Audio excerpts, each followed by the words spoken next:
Good morning. हम बात करते हैं हाइब्रिडाइजेशन की कैरेक्टरिस्टिक्स के बारे में, यानी कि bond length, bond angle, electronegativity, bond distance या फिर बॉन्ड एनर्जी, ये परसेंटेज ऑफ एस कैरेक्टर के बिहाफ पे कैसे वैरी करते हैं। जैसे हम बात करते हैं, अगर हम एस ऑर्बिटल की बात करें, सिर्फ एस अनहाइब्रिड ऑर्बिटल की बात करें, तो इसमें जो परसेंटेज ऑफ एस कैरेक्टर होता है ये 100% होता है। और अगर हम बात करें एस पी में, तो इसमें 50% होता है। एस पी टू में इसमें होता है हमारा 33%। एस पी थ्री में होता है 25%। जबकि अगर हम पी अनहाइब्रिड ऑर्बिटल में देखें, इसमें 0% होता है। यानी इस बिहाफ पे हम ये देखेंगे कि हमारा जो बॉन्ड लेंथ है, बॉन्ड एंगल है, इलेक्ट्रोनेगेटिविटी है या फिर बॉन्ड डिस्टेंस या बॉन्ड एनर्जी है, वो वैरी कैसे करती है। अगर हम बात करें बॉन्ड लेंथ की, तो बॉन्ड लेंथ जो होता है ये डायरेक्टली जो इनवर्सली प्रोपोर्शनल होता है परसेंटेज ऑफ एस कैरेक्टर। यानी बॉन्ड लेंथ जो होता है ये इनवर्सली प्रोपोर्शनल होता है परसेंटेज ऑफ एस कैरेक्टर की। यानी कि अगर हम बात करें एस पी, तो एस पी में कितना परसेंट होता है, ये 50% होता है। एस पी थ्री इसमें होता है 25%। तो अगर हम बॉन्ड लेंथ की बात करें, तो जो एस पी थ्री होगा इसमें बॉन्ड लेंथ ज़्यादा होगा in comparison to S P के। सेकंड की बात करते हैं, बॉन्ड एंगल की हम बात कर देते हैं। अगर हम बॉन्ड एंगल में कंपैरिजन देखते हैं, तो बॉन्ड एंगल जो होता है ये डायरेक्टली प्रोपोर्शनल होता है परसेंटेज ऑफ एस कैरेक्टर की। यानी कि जो बॉन्ड एंगल होगा डायरेक्टली प्रोपोर्शनल होगा तो परसेंटेज ऑफ एस कैरेक्टर की। यानी कि हम ये कह सकते हैं एस पी इसमें परसेंटेज होता है 50%, एस पी टू इसमें होता है 33%, एस पी थ्री इसमें होता है 25%। तो अगर हम इनके कंपैरिजन की बात करते हैं, तो बॉन्ड एंगल सबसे ज़्यादा होगा एस पी में, उसके बाद होगा एस पी टू में, और उस सबसे कम होगा एस पी थ्री में। अब हम थर्ड कंपैरिजन की बात कर लेते हैं इलेक्ट्रोनेगेटिविटी की, यानी किसी मॉलिक्यूल की हम इलेक्ट्रोनेगेटिविटी कैसे पहचानेंगे on the behalf of hybridisation.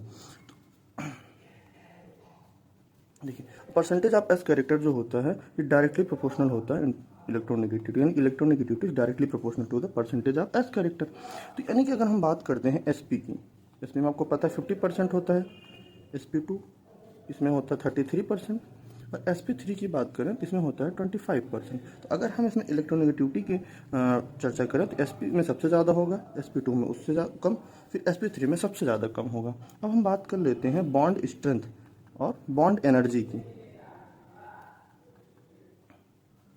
Bond strength या फिर बॉन्ड एनर्जी की।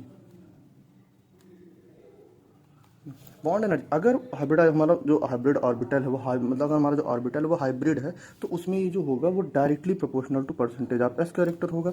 यानी कि अगर हम बात करें एस पी टू और एस पी थ्री में बात करें, तो सबसे ज़्यादा एस पी में होगा, क्योंकि अगर हमारा जो ऑर्बिटल है वो हाइब्रिड ऑर्बिटल है तो परसेंटेज ऑफ एस कैरेक्टर का डायरेक्टली प्रोपोर्शनल होता है। लेकिन अगर वो अनहाइब्रिड ऑर्बिटल है, अनहाइब्रिड ऑर्बिटल है, तो ये इनवर्सली प्रोपोर्शनल होगा परसेंटेज ऑफ एस कैरेक्टर के। अब हम इसको कुछ एग्जांपल की मदद से समझ लेते हैं। जैसे हम एग्जांपल लेते हैं CO2, BF3, CH4। हमें जानते हैं कि जो CO2 हाइब्रिडाइजेशन होती है वो sp होती है, यानी इसका जो स्ट्रक्चर होता है वो लीनियर होता है। देखिए, इसका बॉन्ड एंगल 180 डिग्री होता है।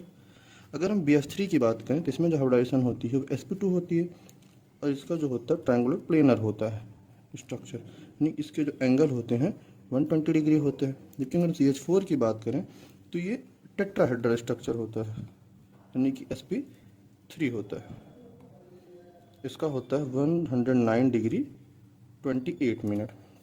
अब हम इस बात करते हैं बॉन्ड एंगल। तो आप देख ही रहे हैं कि बॉन्ड एंगल जो होता है ये इसका सबसे सबसे ज़्यादा किसका है, CO2 का, फिर उसके बाद sp2 यानी कि BF3 का, और सबसे कम है CH4। यानी कि हम ये कह सकते हैं कि sp सबसे ज़्यादा, sp2 उससे कम, sp3 सबसे कम। क्यों? क्योंकि बॉन्ड एंगल जो होता है डायरेक्टली प्रोपोर्शनल होता है परसेंटेज ऑफ एस कैरेक्टर के।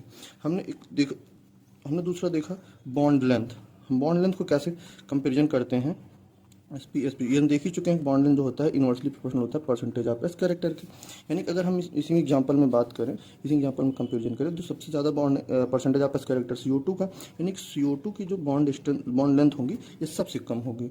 उससे ज़्यादा एस पी टू यानी कि BF3, और सबसे ज़्यादा होगी CH4 यानी कि sp3। थर्ड की हम बात कर लेते हैं बॉन्ड स्ट्रेंथ की। अगर हम बॉन्ड स्ट्रेंथ की बात करें तो हमने ये बताया था बॉन्ड स्ट्रेंथ जो होता है डायरेक्टली प्रोपोर्शनल होता है परसेंटेज ऑफ एस कैरेक्टर के। तो हम इसमें देखते हैं परसेंटेज ऑफ एस कैरेक्टर सबसे ज़्यादा CO2 का, उसके बाद BF3 और सबसे कम होगा CH4, यानी कि ये हो जाएगा बॉन्ड स्ट्रेंथ का ऑर्डर। अब हम देख लेते हैं इलेक्ट्रोनेगेटिविटी। अगर हमारे पास दिया है S, SP, SP2, SP3 और P, तो इसमें हम कैसे कंपैरिजन करेंगे, हम ये कैसे देखेंगे कि इलेक्ट्रोनेगेटिविटी किसकी ज़्यादा है और किसकी कम है। तो इस चीज़ को देखने के लिए हम देखिए सबसे ज़्यादा इलेक्ट्रोनेगेटिविटी की अगर हम बात करें तो सबसे ज़्यादा अगर हम इनमें इलेक्ट्रोनेगेटिविटी का ऑर्डर देखें तो सबसे ज़्यादा परसेंटेज ऑफ इस करेक्टर है S में, उसके बाद SP, SP2, SP3 और सबसे लीस्ट है P में। ये ऑर्डर हो जाएगा इलेक्ट्रोनेगेटिविटी, क्योंकि ये डायरेक्टली प्रोपोर्शनल होता है परसेंटेज ऑफ एस कैरेक्टर के। कैसा लगा आपको वीडियो, कमेंट करके ज़रूर बताएं।